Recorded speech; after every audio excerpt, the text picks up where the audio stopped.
ವೀಕ್ಷಕರೇ, ಬೆಳಗಾವಿ ಜಿಲ್ಲೆ ಕಾಗವಾಡ ತಾಲೂಕಿನ ಶಿಶು ಅಭಿವೃದ್ಧಿ ಯೋಜನಾಧಿಕಾರಿ ಭಾಗ್ಯಲಕ್ಷ್ಮಿ ಗಣಕಯಂತ್ರ ನಿರ್ವಾಹಕ ಸಿಬ್ಬಂದಿ ಸುನಿಲ್ ಮಕ್ಕಣ್ಣವರ್ ಇವನೊಬ್ಬ ಸಿಬ್ಬಂದಿಯೋ ಅಥವಾ ದಲ್ಲಾಳಿಯೋ ನಮಗಂತೂ ಗೊತ್ತಾಗ್ತಿಲ್ಲ.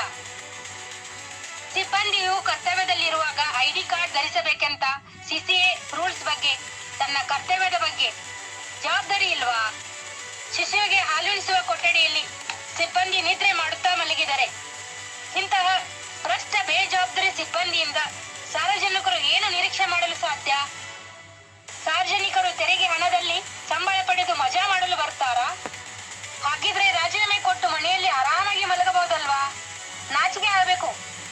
ಶಿಶುವಿಗೆ ಹಾಲುಣಿಸುವ ಕೊಠಡಿಯಲ್ಲಿ ಅಸಹ್ಯವಾಗಿ ಟೇಬಲ್ ಮೇಲೆ ಕಾಲು ಹಾಕಿಕೊಂಡು ಮಲಗೋಕೆ.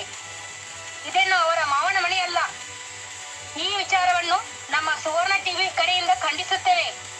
ಕರ್ತವ್ಯ ಲೋಪ ಮಾಡಿದ ಈ ಸಿಬ್ಬಂದಿಯ ವಿರುದ್ಧ ಸಂಬಂಧಪಟ್ಟ ಮೇಲಾಧಿಕಾರಿಗಳು, ಸಿಡಿಪಿಒ ಕಣ್ಣಿದ್ದು ಕುರುಡರಾದರ ಎಂದು ಶಂಕೆ ಕಾಡುತ್ತಾ ಇದೆ.